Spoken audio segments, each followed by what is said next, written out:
Greetings out there. I'm Douglas Carson, and welcome to Brush Talk. I'm here with My name's Sven Steers. fellow producer. We've got some amazing artists joining us today for our discussion. Over here we have Katrina Russell, Andrew Burns-Caldwell, Anna Skorupa, Annika Wilkinson, David Alves, and Sophie Galliers. And we're going to be having a glorious chat about art, inspiration, and dealing with the modern technological world. Welcome, everybody. Welcome, good morning. Hello. Thank you for having us. Start us off. Yeah, so I suppose question one for everyone, I guess we'll go round robin. How do you find being an artist in the modern world? How does social media and the internet fit into your purview as an artist? Oh, well, I'm a relatively new artist, just emerging, and I found it great to network. You know, I work in my spare room. I'm not part of the studio, so it's a great way of getting to meet lots of different names, looking at what sort of work people do. You immediately get a connection with, you know, who they are and what they're about. So it's pretty good. Cool. David? Yeah, I believe that networking is really important because first because it creates new opportunities of work. It gives you opportunity to develop your own style by co-oping with other artists, sharing ideas, all that. So I think networking is definitely a very important part of it. Excellent. Annika? Yeah, I would say the same. Like, I think it's very powerful networking. Like you, I work from home in my studio or go out and meet on the streets. But it's nice to meet other artists and mix different styles. Excellent. Yes, exactly what the guys have said, because I also run a couple of drawing groups, and I don't necessarily use Facebook for showing out my dinners, but we found a group in Aveiro in Portugal who also paint, and we have met in the past, and we have two running Japanese sketchbook projects at the moment, and obviously the exposure that the art battle is giving to me, and I feel very privileged to be a part of this project. Happy to have you. Yeah. Bravo. Yeah. That was a good one, that was. Me? Yeah. Oh, yeah. You? What are you laughing at? I think networking and the web and the communication systems today are absolutely brilliant. I don't understand the first thing about them. I can't even work my TV controls very well, but somebody else does that all for me. Brilliant. I don't think you survive as an artist without using and taking advantage of our up-to-date communication systems. I think they're brilliant. Yeah. What would you, Katrina? Well, like with the networking and access to a wide variety of projects you can be a part of, like Andrew, I'm no good with technology. I struggle. I struggle at the best of times, but it's definitely accelerated my relatively new career in the world of art. I've been doing art for about 6 months, and I can now say that I have a really strong foundation career and client base, which I don't think would have been possible unless I had taken a crash course in technology and getting to grips with being sociable. That's quite exciting. I just want to point out that we are sitting in the lovely restaurant Steak of the Art, which is a art gallery / steakhouse. And behind us we have Annika and David work together on this beautiful mural that was commissioned by the restaurant after the last art battle. Yeah. Could you guys tell us a bit about what it was like working together? So I'll just go into that, and then we can go into talking about collaborative work and things like that. So just a brief kind of discussion on that. It's been a really interesting experience. It's still going. We still need to finish it, but I think it's going to be a really different kind of piece than what I would have made myself. I think that the same goes for Annie. So I'm really curious to see the final result of it. And I think that the fact that we have this community around Art Battle, it's really important, and this is another proof of it, because it's really giving us new opportunities beside the Art Battle itself. I think it's always a good experience as an artist to be able to go up with other artists, because you learn new techniques, you share points of view about things that you normally do that you don't have other perspective on. So Annika, do you want to add anything to that? No, so when we spoke about it, it was really nice because we shared the same like colour scheme, like really inviting like purples and stuff, and also the concept was nice to work on because I love doing my portraits and like expression, and Yazi's very inventive characters, and then the whole concept, like we said, you know, like breaking through nature. So I'm really excited to see what it looks like when it's eventually finished. But yeah, it's really nice to meet, like I was saying before, meet the artists, so and see how those two styles can make something, like new.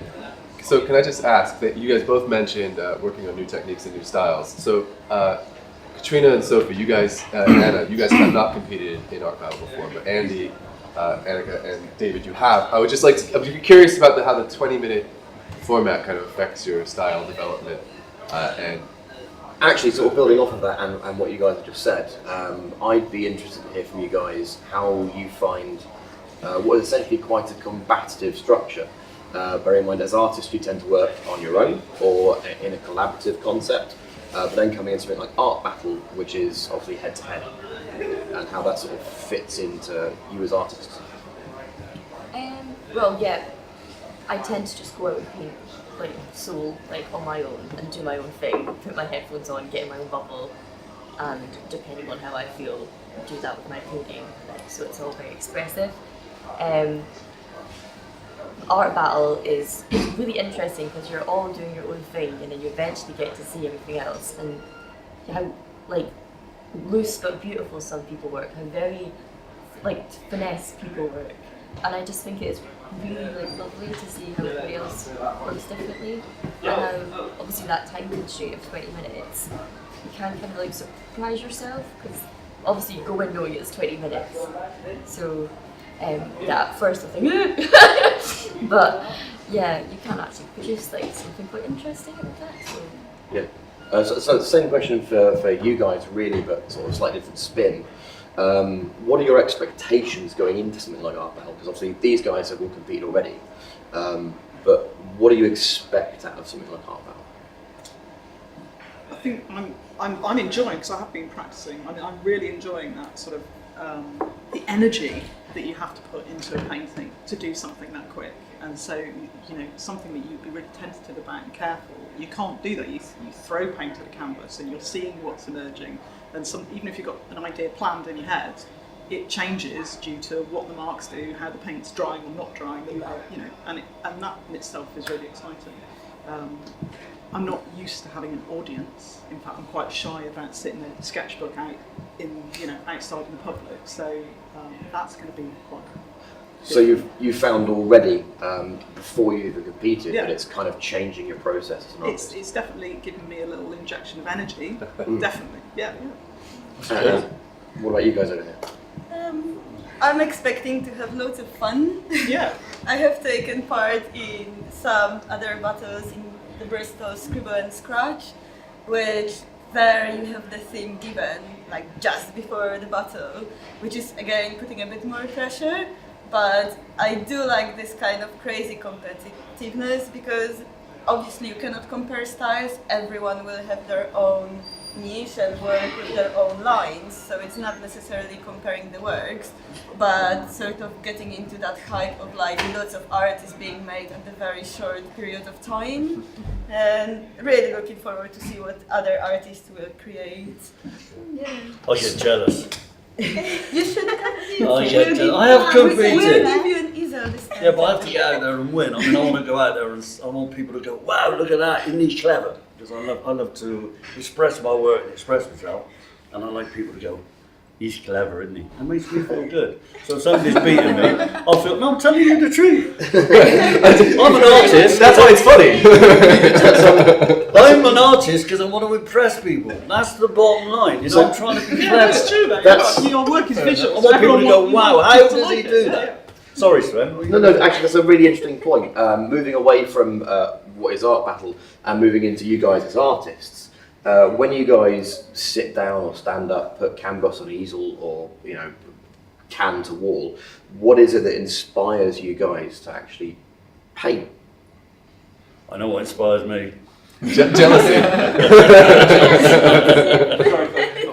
Red, white. Wait, pause. Hey? No, I think it. And Hang on. conveying a message. Pardon? And conveying a message. Well, we've all got to do that. That's why we've been given the gift. Are we all right, Stu? We're still rolling? So just for the camera, what is it that actually inspires you guys to paint? You know, for me it's the spur of the moment because I haven't got a particular thing I like to draw, so I'm not a portrait artist or not a landscape artist. It really depends on the day, on the month, how I feel at the time.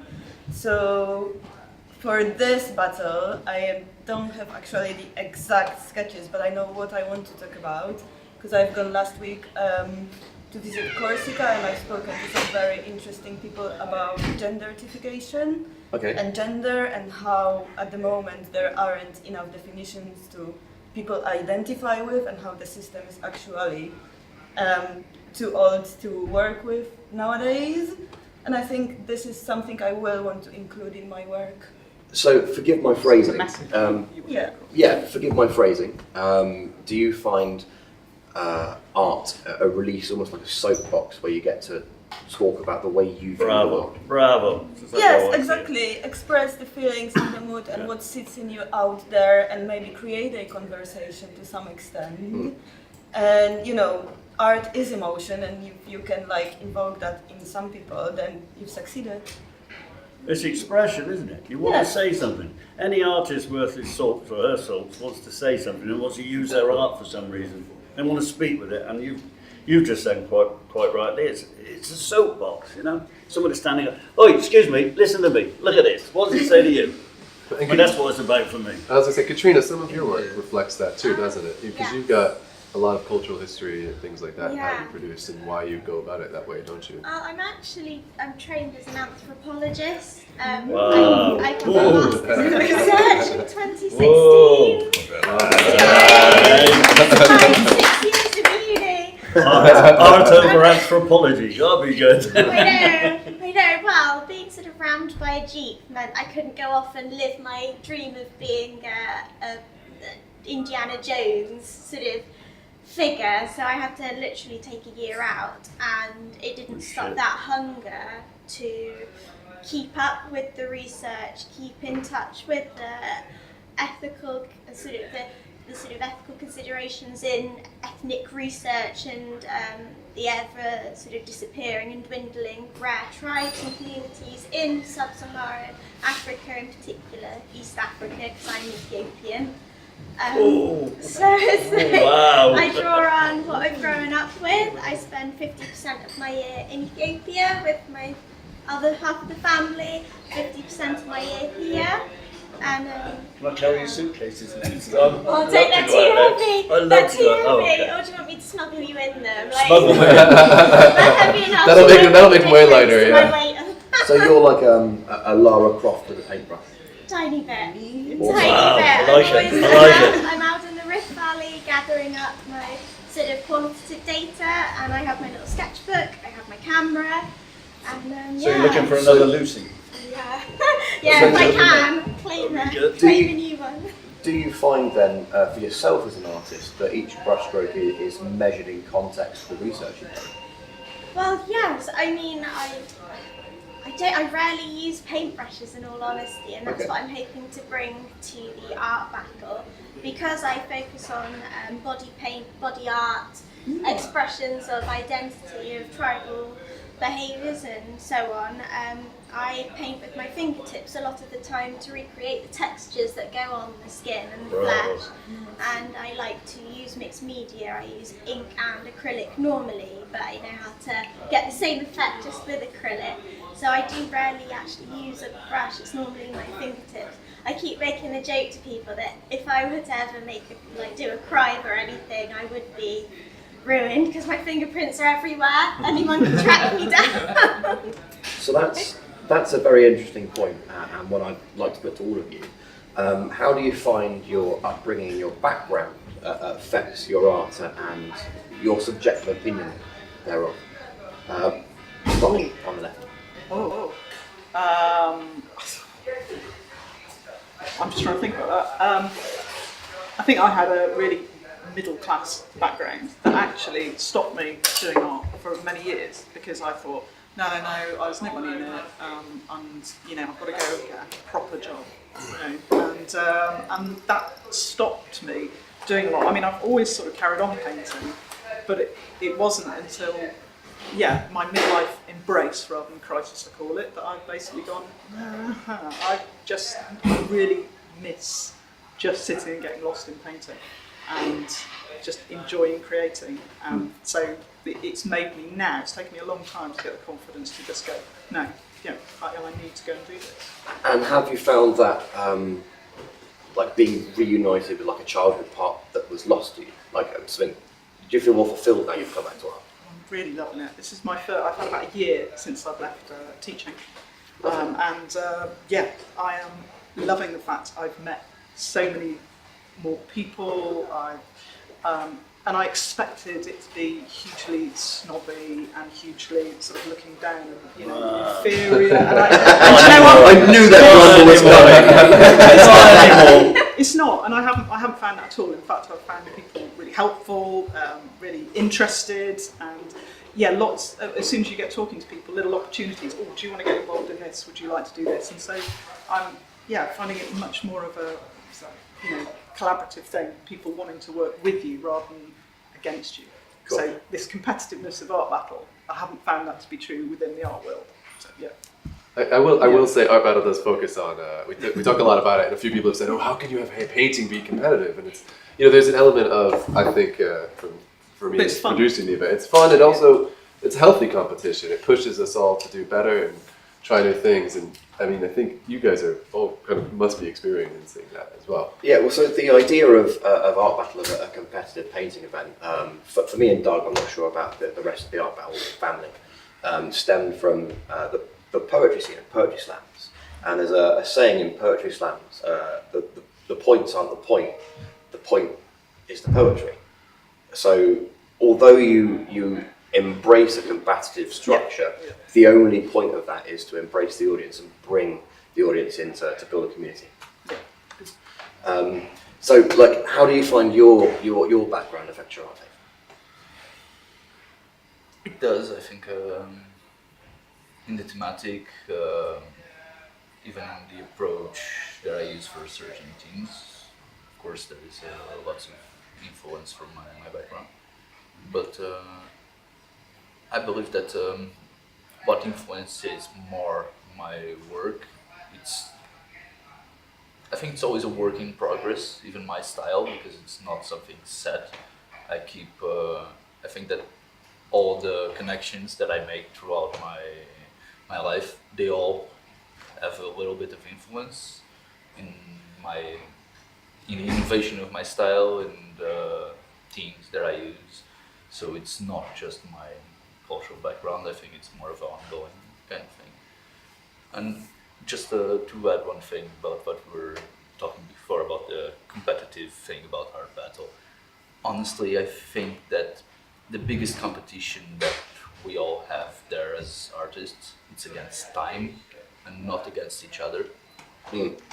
At least for me, I thought that my biggest struggle was always time and not the actual work of the other artists. I found a way to actually work around it. Explain. What is your secret? I used the playlist. I looked into a bit of a performer artists who do performing painting, and they do it in really, really short time. And I wanted to find out what was the actual technique for it. And most of them, they use music to track their timing throughout the painting. And I tried the same thing during Art Battle, and I thought it was really, really helpful. So what they do, you've got so much music over 20 minutes, you know when you're halfway there, quarter of the way, three-quarters of the way to finish the... And you know what you have to move on to. Your Britney Spears comes on. So you actually section it off into... Kind of. You quantify it into 20 I know minutes. that by the time I get to this track, I should already be at least with this much done, because I only have this much time left. so I can't lose myself too much into detail. I understand that, but I'm the total opposite. Totally opposite, unquantified. Just chuck the paint at the canvas and hopefully within 20 minutes it starts to work. I mean, the last one I did, I stepped back for about 3 or 4 minutes at the end because it was done. That was my initial idea, but then I was a bit nervous about the 20-minute thing. I really thought it was It's really, great, though, really man. short. It is, I promise you, it's brilliant because you haven't got a clue what's going to come out on that I canvas. think that the next one it's going to be more like that as well, you know. There was a really, really beautiful moment at the last art battle. So I used to be a chef. Being a chef's different from being an artist, but you have to stop adding ingredients at some point. Exactly. Otherwise, you end up with Exactly. everything in a pot. And there's this really beautiful moment at the last art battle where there are 6 painters in a circle painting, and then we're 15 minutes in, and then there's 5 painters, and Andy's gone. I think you Exactly what I was just saying. Exactly what I was just saying, Sven. I can't quantify it. I've got 20 minutes to do something really quickly. Get on with it, man. Do it. Don't think about it. Just let your emotions take over and do it. Yeah, did you You know? plan? Did you plan what you were going to do, or No. did you just as you were going, just something emerges? To be honest with you, the first round, I thought to myself, I'll do a local scene. So I banged out a suspension bridge, right, with a bit of light and reflection on the water. And I wasn't that impressed. I thought this is the wrong road to go down. So on the second one, I plastered the sky in there. I thought this would be good. Whacked the boat on top, reflected it through the sand, put in 2 figures in about 10 seconds on the side of the boats, and then stepped back. I'm not going to touch it anymore. Which is what Sven just said about adding too many ingredients. I think that the biggest thing for me, and it took me, because I'm a lot older than the rest of you here, but it took me an awful lot of years to understand when to stop a piece of work, whether it's in the studio or whether it's on a 20-minute stint like Art Battle, which is fantastic, great show. It's knowing when to stop, not the time that you've got to produce something. Yeah, that's really hard for me, like finding the point. Yeah. Enough is Yeah. enough. Yeah. Can I It is just difficult. It takes can a I- long time, man. Can I just add that we're pretty excited to see what Andy brings to the next art battle as the featured painter, because this is the first time in Art Battle Bristol that we'll be having the winner come back at the next event and have 2 hours and complete freedom to produce whatever he wants while the in-between rounds of competition. So while you guys are setting up your paints and things like that, he'll be working on I his can only piece. give you one hint, it'll be clean. Actually, that kind of smoothed me into a point I want to make as well. The last art battle, you didn't actually put brush to canvas within the first 3 minutes of painting. No. So what was the first thing you did? I took off the primered surface of the canvas because I can't work on a slippery, slimy surface. It's like trying to paint onto glass and stuff like that for me. I need the canvas to absorb the pigment, so I can wet the canvas, touch it lightly with a pigment, and get Yeah, it a was. spread of colour. It was And funny. then as it dries, I put the detail in as the canvas is drying out. I mean, that's the way I work. It's called soak and stain. Japanese do it with their calligraphy. A lot of artists, Monet tried it, wasn't happy with it. Picasso tried it, wasn't happy with it. The best way of explaining it is you can't make a mistake. Once it goes into the canvas as opposed to on the surface, which is why I spent the first 2 or 3 minutes sandpapering the canvas down before I started to paint. There was an official request from Andy before to say, can I bring untreated canvas in? But one of the things about Art Battle, so one of the reasons we use audience vote, one of the reasons we use the same equipment for all of the competitors is fairness. To Equal start. It's equal start. You all have the same materials to start with. You all have access. You can bring your own brushes, but you all have access to the same paints, same size canvas, same time limit. And I what wanted does to the bring a audience mirror, think? didn't I? Yeah. So. And Yeah, we've had a request for a mirror, and it was like, oh, actually, mirrors. Sorry, that's an outside visual. you touched on something very, very briefly there that I would like to put to everyone. You mentioned, obviously, the Masters, some of the old painters. So for everyone, who do you look to for inspiration? Who inspires you to paint? Who have you learned from as far as the Masters are concerned? I'll throw this across to everybody. I know my answer, but I'll give it to everybody else. Well, it's massive. There's loads of different people. There could be sort of, as you say, like the energy of like all abstract expressionists, or down to sort of, you know, the refinement of. I mean, I like a multitude of different illustrators as well. So it's such a. That is one of the beauty of new technology. You have, you know, you're not looking at art books like I was when I studied art, you know, 20-something years ago. You're actually.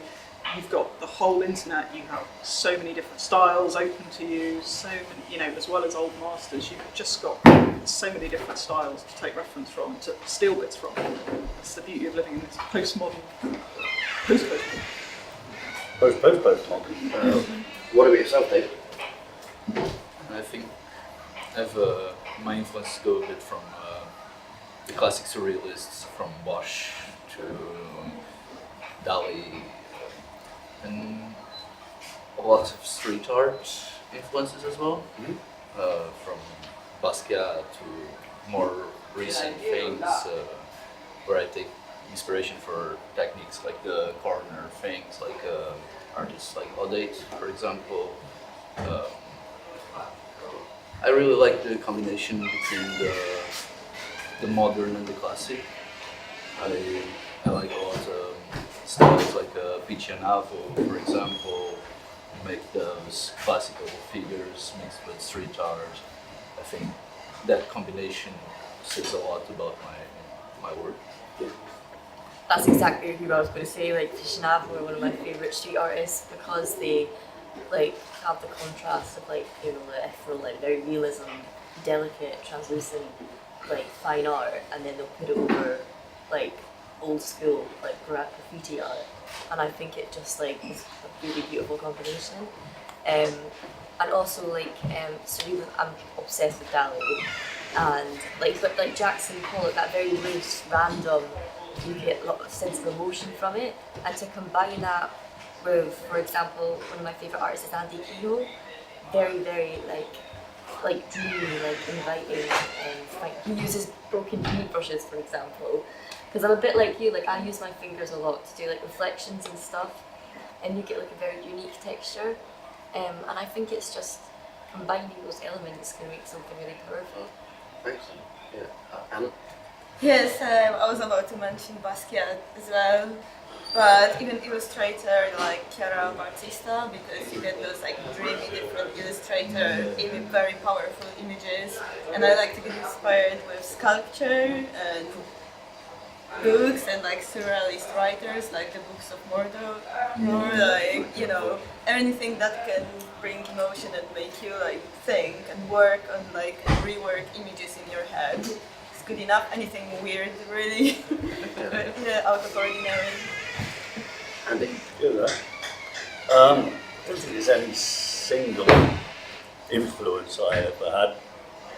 I was always completely absorbed in Constable Skies, right down to Marguerite's Appleheads. I used to sort of, and Dali as well. I think Dali, there's not an artist on this planet that hasn't been influenced in one way or another by surrealism, especially Dada in the 30s. Fantastic.